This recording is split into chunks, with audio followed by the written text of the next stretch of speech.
മക്കളെ നമസ്കാരം. സ്മിത ടീച്ചറാണ്. +2 ഫിസിക്സ് ക്ലാസ്സിലേക്ക് സ്വാഗതം.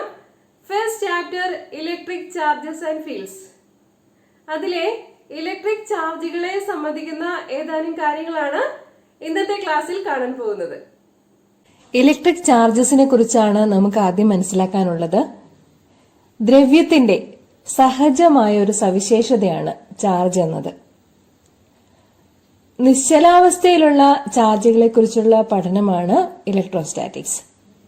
ചാർജ് സൃഷ്ടിക്കുന്ന ബലങ്ങളെക്കുറിച്ചും ചാർജിന്റെ മണ്ഡലങ്ങളെക്കുറിച്ചും ഇലക്ട്രിക് ഫീൽഡിനെ കുറിച്ചും അതുപോലെ പൊട്ടൻഷ്യലുകളെ കുറിച്ചുമുള്ള പഠനമാണ് ഇലക്ട്രോസ്റ്റാറ്റിക്സ്. ഇടിമിന്നലിനെ കുറിച്ച് നമുക്കറിയാം അല്ലെ. അന്തരീക്ഷത്തിൽ സ്വയം ശേഖരിക്കപ്പെടുന്ന സ്റ്റാറ്റിക് ഇലക്ട്രിസിറ്റി അഥവാ സ്ഥിത വൈദ്യുതോർജം സ്വയം മോചനം ചെയ്യപ്പെടുന്നതിന്റെ ഫലമായുണ്ടാകുന്ന പ്രതിഭാസമാണ് മിന്നൽ അഥവാ ഇടിമിന്നൽ എന്നറിയപ്പെടുന്നത്. രണ്ട് ഇൻസുലേറ്റേഴ്സ് അഥവാ കുചാലകങ്ങൾ തമ്മിൽ ഉരസുമ്പോൾ ഘർഷണം മൂലം ഒരു വസ്തുവിൽ നിന്ന് മറ്റതിലേക്ക് ചാർജുകൾ കൈമാറ്റം ചെയ്യപ്പെടുന്നു. ഇതിനെയാണ് ഫ്രിക്ഷണൽ ഇലക്ട്രിസിറ്റി എന്ന് പറയുന്നത്. ഇവിടെ കാണിച്ചിരിക്കുന്നത് ഉണങ്ങിയ മുടിയിൽ ഒരാൾ പ്ലാസ്റ്റിക് ചീർപ്പ് ഉപയോഗിച്ച് കോതുന്ന കാര്യമാണ്. മുടിയിൽ നിന്ന് ഇലക്ട്രോണുകൾ മാറ്റപ്പെടുന്നത് കാരണം ചീർപ്പിന് നെഗറ്റീവ് ചാർജ് ലഭിക്കുന്നു. ചീർപ്പിലേക്ക് ഇലക്ട്രോണുകൾ മുടിയിൽ നിന്ന് ട്രാൻസ്ഫർ ചെയ്യപ്പെടുകയാണ് ചെയ്യുന്നത്. അതുകൊണ്ട് ചീർപ്പിന് നെഗറ്റീവ് ചാർജ് ലഭിക്കുന്നു. ഈ നെഗറ്റീവ് ചാർജുള്ള ചീർപ്പിന് കനം കുറഞ്ഞ കടലാസ് കഷ്ണങ്ങളെ ആകർഷിക്കാനുള്ള കഴിവുണ്ടായിരിക്കും. കടലാസ് കഷ്ണങ്ങളോ അതുപോലെ കനം വളരെ കുറവായിട്ടുള്ള ഭാരം വളരെ കുറവായിട്ടുള്ള വസ്തുക്കളെ ആകർഷിക്കാനുള്ള കഴിവുണ്ടായിരിക്കും. ഫ്രിക്ഷണൽ ഇലക്ട്രിസിറ്റിയുടെ നല്ലൊരു വിശദീകരണമായിട്ട് ഇതിനെ കണക്കാക്കാവുന്നതാണ്. ഘർഷണം അഥവാ ഫ്രിക്ഷൻ വഴി ലഭിക്കുന്ന ചാർജുകളുടെ ആകർഷണ വികർഷണ ബലങ്ങളെ കുറിച്ച് ആദ്യം പറഞ്ഞത് ഫ്രഞ്ച് ശാസ്ത്രജ്ഞനായ ചാൾസ് ഡ്യൂഫേ ആണ്. ചാർജുകളെ കുറിച്ച് പറയുമ്പോൾ ഓർത്തിരിക്കേണ്ട മറ്റൊരു പേരുകാരനാണ് അമേരിക്കൻ ശാസ്ത്രജ്ഞനായ ബെഞ്ചമിൻ ഫ്രാങ്ക്ലിൻ. അദ്ദേഹമാണ് ചാർജുകൾക്ക് പോസിറ്റീവ് എന്നും നെഗറ്റീവ് എന്നും പേരിട്ടത്.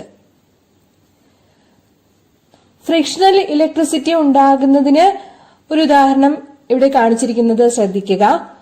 ഒരു ഗ്ലാസ് റോഡ്, ഒരു രോമത്തൂവാല അല്ലെങ്കിൽ FUR ഫെറുമായി ഉരസുന്നതാണ് ഇവിടെ കാണിച്ചിരിക്കുന്നത്.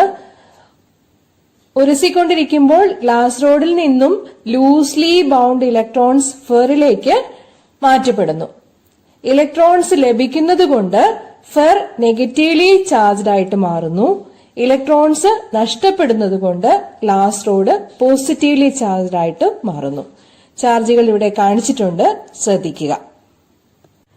നമുക്ക് ഇലക്ട്രിഫിക്കേഷൻ ബൈ ഫ്രിക്ഷൻ കുറച്ചുകൂടി നന്നായി മനസ്സിലാക്കാൻ ശ്രമിക്കാം. ഇൻസുലേറ്റേഴ്സ് ഉരസുമ്പോൾ ഒന്നിൽ നിന്ന് മറ്റൊന്നിലേക്ക് ഇലക്ട്രോൺസ് മാറ്റപ്പെടാം. ഇലക്ട്രോൺ കിട്ടുന്ന വസ്തു നെഗറ്റീവ്ലി ചാർജ്ഡ് ആവും. ഇലക്ട്രോൺ നഷ്ടപ്പെടുന്നതിന് പോസിറ്റീവ് ചാർജ് ആയിരിക്കും. പോസിറ്റീവ് ചാർജ് എന്നാണ് നമ്മൾ പറയുക. സജാതീയ ചാർജുകൾ വികർഷിക്കുകയും വിജാതീയ ചാർജുകൾ ആകർഷിക്കുകയും ചെയ്യും. അതായത് like charges repel each other and unlike charges attract each other. ഒരു വസ്തുവിൽ ഒരുപാട് ഇലക്ട്രോൺസ് ഉണ്ടാവാം.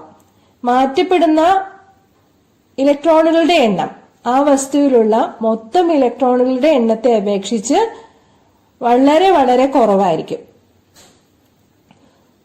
ഒരു ഇലക്ട്രോണിന്റെ മാസ് എത്രയാണെന്ന് നമുക്കറിയാവുന്നതാണ്. വളരെ ചെറിയ മാസാണ്. അതിന്റെ വാല്യൂ 9.1 × 10⁻31 കിലോഗ്രാം ആണ്.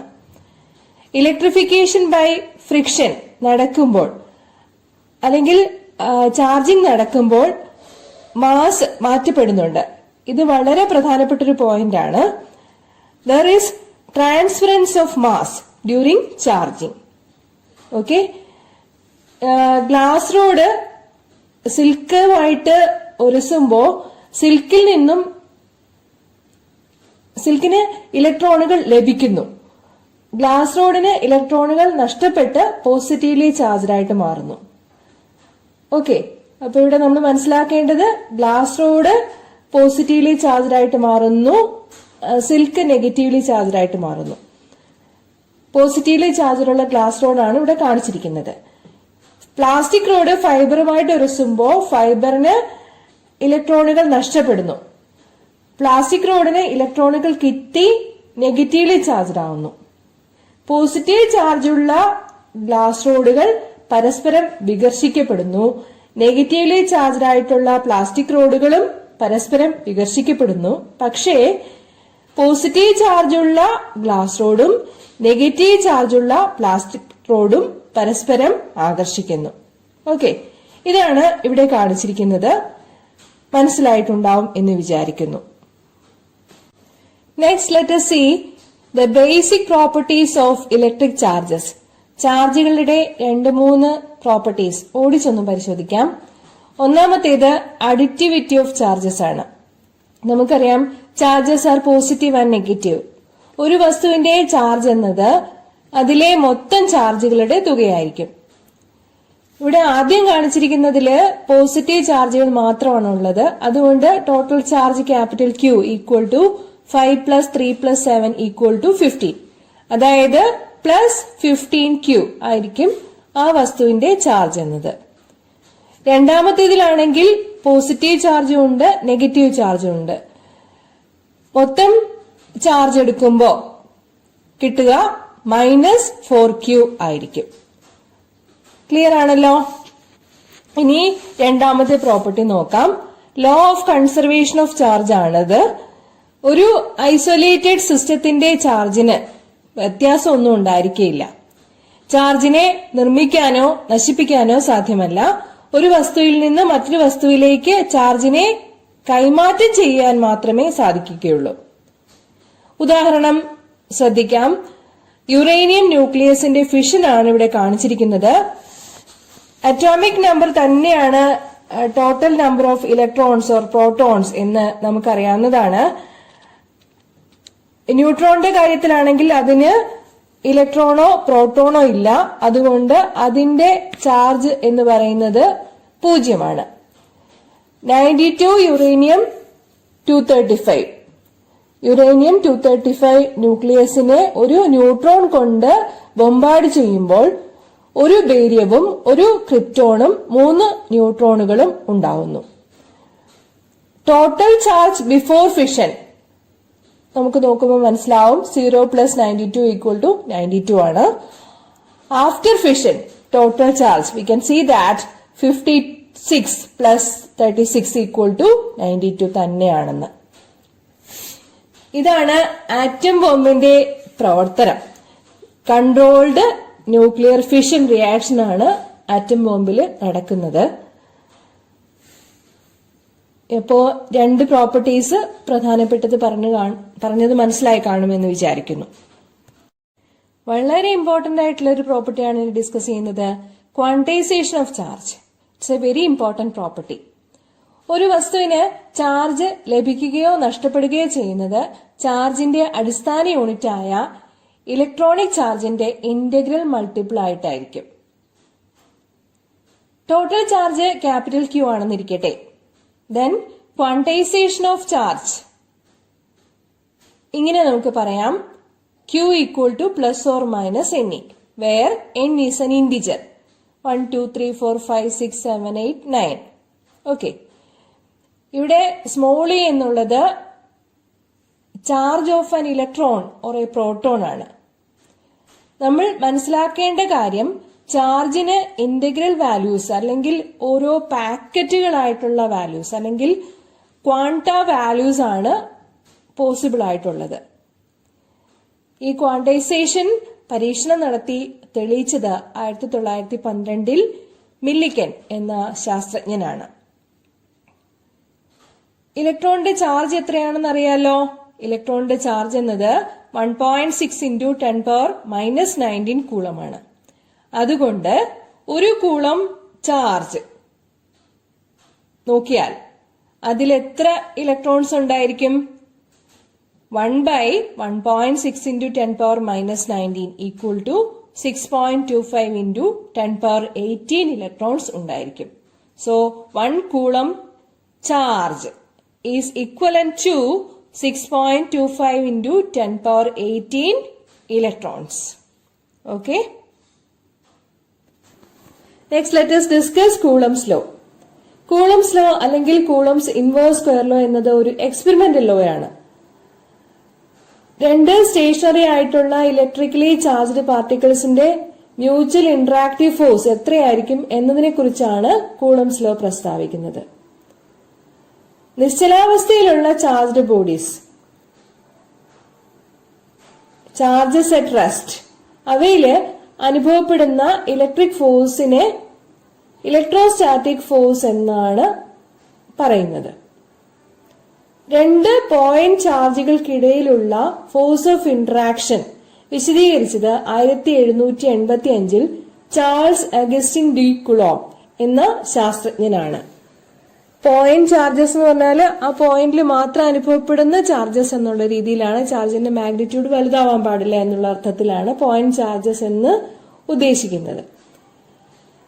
ഇന്ററാക്ടിംഗ് പാർട്ടിക്കിളുകൾ തമ്മിലുള്ള അകലത്തിന്റെ വർഗത്തിന് വിപരീത അനുപാതത്തിൽ ഫോഴ്സ് അനുഭവപ്പെടുകയാണെങ്കിൽ അത്തരം ഫോഴ്സിനെ പറയുന്ന പേരാണ് ഇൻവേഴ്സ് സ്ക്വയർ ലോ ഫോഴ്സ്. +2 ഫിസിക്സിൽ നമുക്ക് ആദ്യം പഠിക്കാനുള്ള ഇൻവേഴ്സ് സ്ക്വയർ ലോ ആണ് കൂളംസ് ലോ. മാഗ്നറ്റിസം പഠിക്കുമ്പോൾ അടുത്തൊരു നിയമം പഠിക്കും. നമുക്ക് ആദ്യം കൂളംസ് ലോയുടെ മാഗ്നിറ്റ്യൂഡിനെ കുറിച്ച് മനസ്സിലാക്കാം. രണ്ട് പോയിന്റ് ചാർജുകളുണ്ട്, Q1 and Q2. അവ r അകലത്തിലാണ്. Then the magnitude of the force between them is directly proportional to the product of their charges. Also, the force of interaction is inversely proportional to the square of the distance between them. Magnitude of the product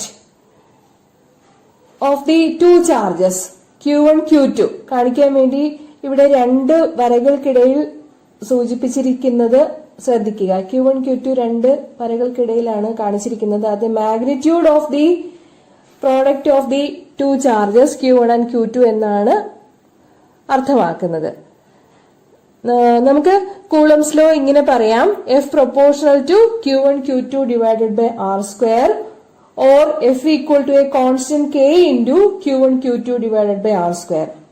എപ്പോഴും proportionality മാറ്റാനായിട്ടൊരു constant introduce ചെയ്യേണ്ടതായിട്ടുണ്ട്. ആ constant K നമ്മുടെ ഈ കേസിൽ 1/4π epsilon 0 അല്ലെങ്കിൽ epsilon not എന്നാണ് പറയുന്നത്. Epsilon 0 അല്ലെങ്കിൽ എപ്സിലൺ നോട്ടിനെ പറയുക പെർമിറ്റിവിറ്റി ഓഫ് ഫ്രീ സ്പേസ് എന്നാണ്. എന്താണ് ഈ permittivity of free space? Epsilon 0 അല്ലെങ്കിൽ എപ്സിലൺ നോട്ട്. ഇത് ഇലക്ട്രിക് ഫീൽഡില് ശേഖരിച്ചു വെച്ചിരിക്കുന്ന എനർജിയെ സമ്മതിക്കുന്ന ഒരു കോൺസ്റ്റന്റ് ആണ്. ആ കോൺസ്റ്റന്റിന്റെ value 8.85 into 10 power minus 12 coulomb square per newton per metre square ആണ്. Epsilon 0 is equal to 8.85 into 10 power minus 12 coulomb square per newton per metre square. Clear? 1/4π epsilon 0യുടെ വാല്യൂ കണക്കാക്കുമ്പോൾ നമുക്ക് അപ്രോക്സിമേറ്റ് വാല്യൂ കിട്ടുക 9 into 10 power 9 newton metre square per coulomb square എന്നാണ്. Coulomb's ലോയുടെ സമവാക്യം പറഞ്ഞത് നമ്മള് ചാർജുകൾക്കിടയിലുള്ള മീഡിയം എയർ അല്ലെങ്കിൽ വാക്വം ആയിരിക്കുമ്പോഴുള്ള കാര്യമാണ്.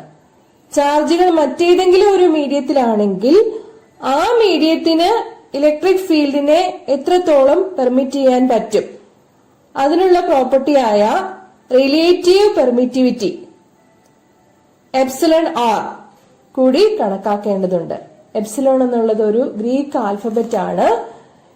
ഇനി ചാർജുകളെ എയറിലല്ലാതെ മറ്റേതെങ്കിലും ഒരു മീഡിയം, ഉദാഹരണത്തിന് വെള്ളം, മണ്ണെണ്ണ ഇവയിലൊക്കെയാണ് രണ്ട് ചാർജുകളെ നമ്മൾ പരിഗണിക്കുന്നതെങ്കിൽ അന്നേരം വെള്ളത്തിന്റെ അല്ലെങ്കിൽ മണ്ണെണ്ണയുടെ epsilon R value, relative permittivity value കൂടി ഉൾപ്പെടുത്തേണ്ടതായിട്ട് വരും. Then the magnitude of Coulomb's interactive force between two charges Q1 and Q2 separated by a distance small r is given by F equal to 1 by 4 pi epsilon 0 epsilon r Q1 Q2 divided by r square. ശ്രദ്ധിക്കേണ്ട കാര്യം force ആണ്. Force എന്നുള്ളത് ഒരു vector quantity ആണ്. Like charges ആണെങ്കിൽ repel ചെയ്യും, അപ്പോ force positive ആയിരിക്കും. അൺലൈക്ക് ചാർജസ് ആണെങ്കിൽ അട്രാക്റ്റീവ് ഫോഴ്സ് ആയിരിക്കും ഉണ്ടാവുക. ചാർജുകളുടെ പ്രോഡക്റ്റ് അല്ലേ Q1 Q2, അതുകൊണ്ട് അൺലൈക്ക് ചാർജസ് ആണെങ്കിൽ ഇന്ററാക്റ്റീവ് ഫോഴ്സ് എന്നുള്ളത് നെഗറ്റീവ് ആയിരിക്കും. നമ്മൾ ഇതുവരെ പറഞ്ഞത് കൂളംസ് ലോ സ്കെയിലർ ഫോമിലുള്ളതാണ്. വെക്റ്റർ ഫോമിലും കൂളംസ് ലോ ഡിസ്കസ് ചെയ്യാനുണ്ട്, അത് നോക്കുക. ഇവിടെ F12 എന്നത് force on Q1 due to Q2 ആണ്. F21 എന്നത് force on Q2 due to Q1 ആണ്. നമുക്ക് മനസ്സിലാക്കാവുന്ന കാര്യം F12 is equal and opposite to F21 അല്ലെങ്കിൽ F12 equal to minus F21 എന്നതാണ്. ക്ലിയർ? ഇലക്ട്രിക് ചാർജുകളെ സംബന്ധിക്കുന്ന വളരെ കുറച്ച് കാര്യങ്ങൾ മാത്രമാണ് ഇന്നത്തെ ക്ലാസ്സിൽ പരിശോധിച്ചത്. അടുത്ത ക്ലാസ്സിൽ വീണ്ടും കാണാം. നന്ദി, നമസ്കാരം.